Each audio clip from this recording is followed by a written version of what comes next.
नमस्कार, मैं अविनाश रंजन गुप्ता आप सभी का अपने चैनल पर हार्दिक अभिनंदन करता हूं।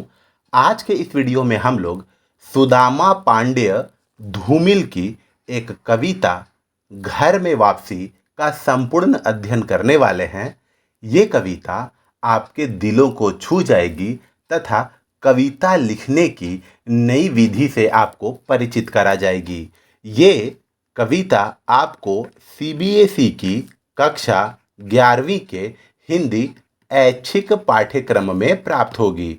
तो शुरू करते हैं इस कविता का आद्योपांत अध्ययन। घर में वापसी एक विस्तृत अध्ययन। यहाँ देखिए, इस कविता से जुड़े कुल 9 बिंदु दिए गए हैं जिन पर हम एक एक करके विचार करेंगे। सबसे पहले हम लोग आ जाते हैं कवि परिचय पर। सुदामा पांडेय धूमिल का जन्म वाराणसी के पास खेवली नामक गांव में हुआ। हाई स्कूल पास करके रोजी की फिक्र में पड़ गए। सन 1958 में आईटीआई वाराणसी से विद्युत डिप्लोमा किया और वहीं पर अनुदेशक के पद पर नियुक्त हो गए। असमय ही ब्रेन ट्यूमर से धूमिल की मृत्यु हो गई। धूमिल की अनेक कविताएं समकालीन पत्र पत्रिकाओं में बिखरी पड़ी हैं। कुछ अभी तक अप्रकाशित भी हैं। संसद से सड़क तक, कल सुनना मुझे और सुदामा पांडेय का प्रजातंत्र उनके काव्य संग्रह हैं। धूमिल को मरणोपरांत साहित्य अकादमी पुरस्कार से सम्मानित किया गया है। अब हम लोग आ जाते हैं अगले बिंदु पर, जो है पाठ परिचय। देखिए, घर में वापसी धूमिल जी की गरीबी से संघर्ष कर रहे परिवार की दुख भरी कविता है। अर्थात इस कविता में एक ऐसे परिवार का वर्णन है जो गरीबी से न जाने कितने टेंशन में आ जाए, तनाव में आ जाए। यह परिवार गरीबी से लड़ते लड़ते इतना ऊर्जाहीन, दीनहीन और जर्जर हो गया है कि आपसी रिश्तों को जीवित रखने के लिए जिस संवाद और ऊर्जा की आवश्यकता होती है वह पूर्ण रूप से समाप्त हो चुकी है। परिवार में 5 सदस्य हैं। इनमें खून का रिश्ता है, परंतु गरीबी के कारण ये सभी अपने मन के भावों को अभिव्यक्त भी नहीं कर पाते हैं। ये संवादहीनता इनके बीच आपस में भाषा रूपी जर्जर ताले को खोल भी नहीं पाती है। यहाँ तक कि ये आपस में एक दूसरे के प्रति अपने दायित्वों अर्थात रिस्पॉन्सिबिलिटी, कर्तव्यों को भी गरीबी के कारण पूरा कर पाने में असमर्थ हैं। गरीबी इनके रिश्तों को आपस में जिंदा रखने में सबसे बड़ी बाधक है। अर्थात गरीबी इस दुनिया का सबसे बड़ा अभिशाप है और जो व्यक्ति इसके चंगुल में पड़ता है सचमुच उसका जीना इस दुनिया में दूभर हो जाता है।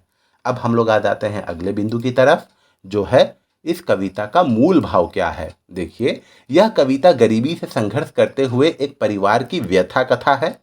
प्रत्येक मनुष्य संसार की भागम भाग भरी जिंदगी से राहत पाने के लिए स्नेह, अपनत्व और सुरक्षा भरे वातावरण में घर बनाता है और उसमें रहता है। लेकिन विडंबना, पैराडॉक्स यह है कि तमाम रिश्ते, नातों, स्नेह और अपनत्व के बीच गरीबी की दीवार खड़ी हो जाती है।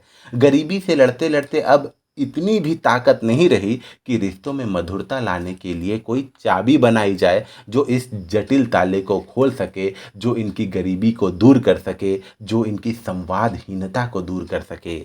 कवि ने एक ऐसे घर की कामना की है जहां गरीबी दीवार की भांति बाधक ना हो और परिवार के सभी सदस्य प्रेमपूर्ण वातावरण में रहते हुए सुख प्राप्त कर सके।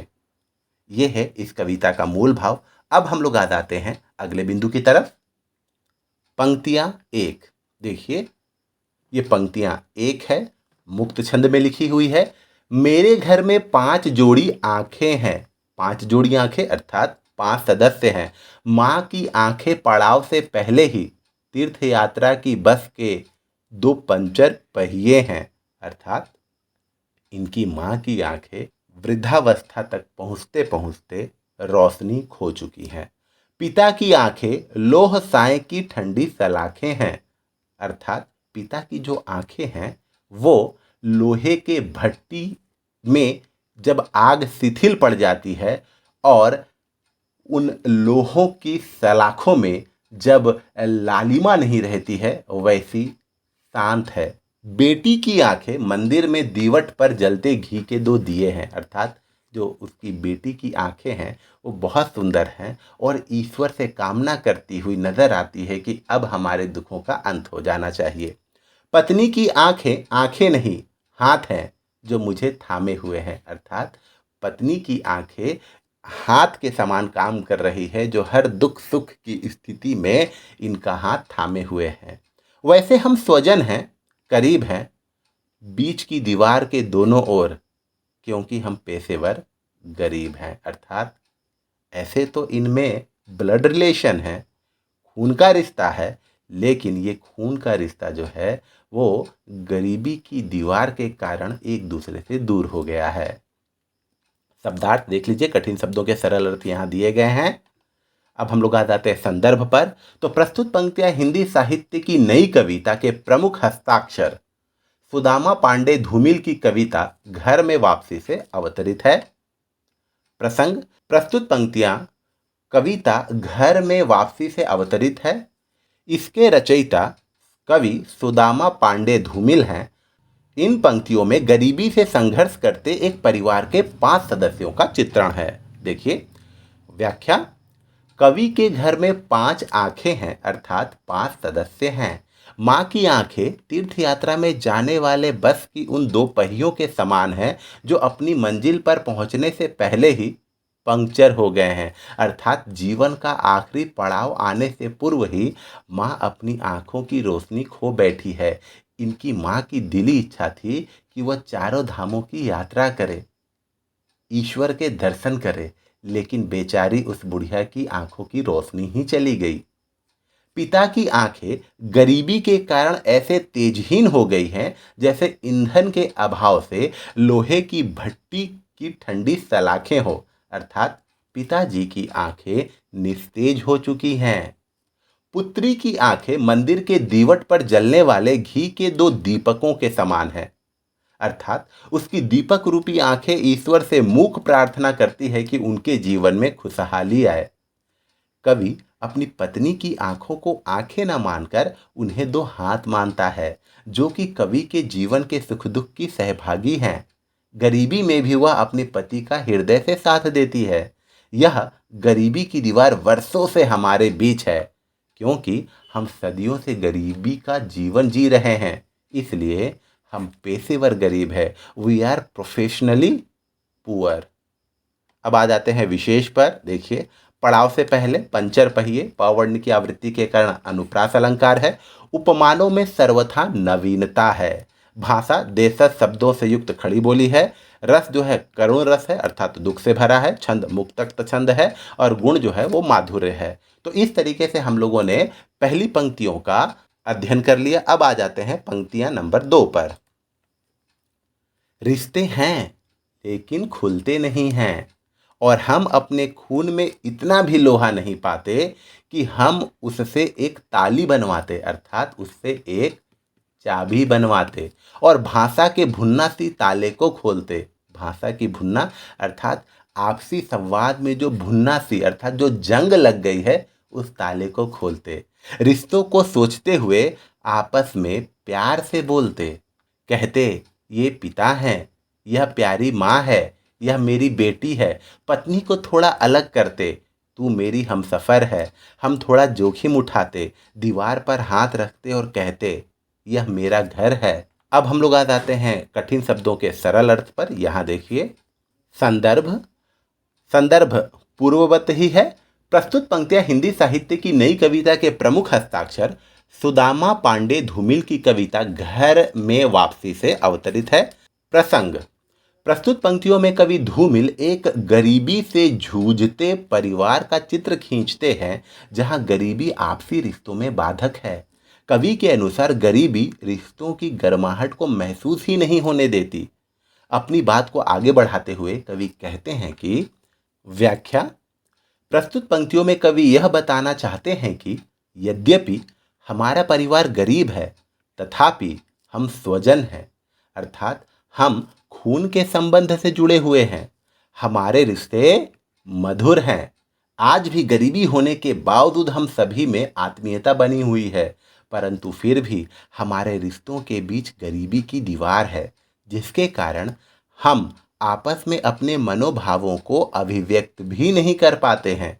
गरीबी के कारण, रिश्तों में उपस्थित संवादहीनता के कारण हम सभी पारिवारिक सदस्य आपस में ना तो बोल पाते हैं और ना ही एक दूसरे के प्रति अपने कर्तव्यों को निभा पाते हैं। प्रत्येक सदस्य पर एक मानसिक दबाव काम कर रहा है, जिसका कारण ये गरीबी और उससे उत्पन्न संवादहीनता है।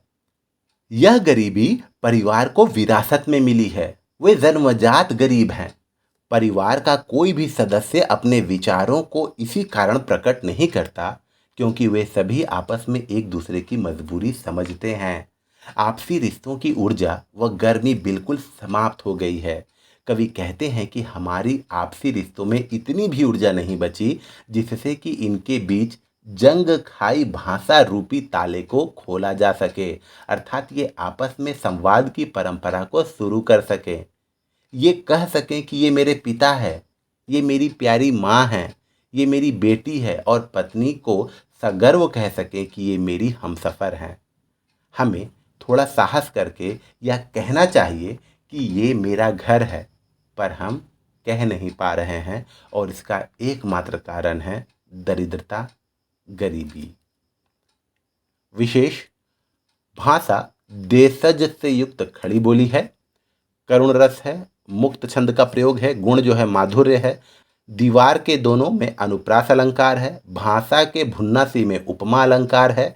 कवि ने नवीन बिंबों और प्रतीकों से गरीबी का मार्मिक चित्रण किया है।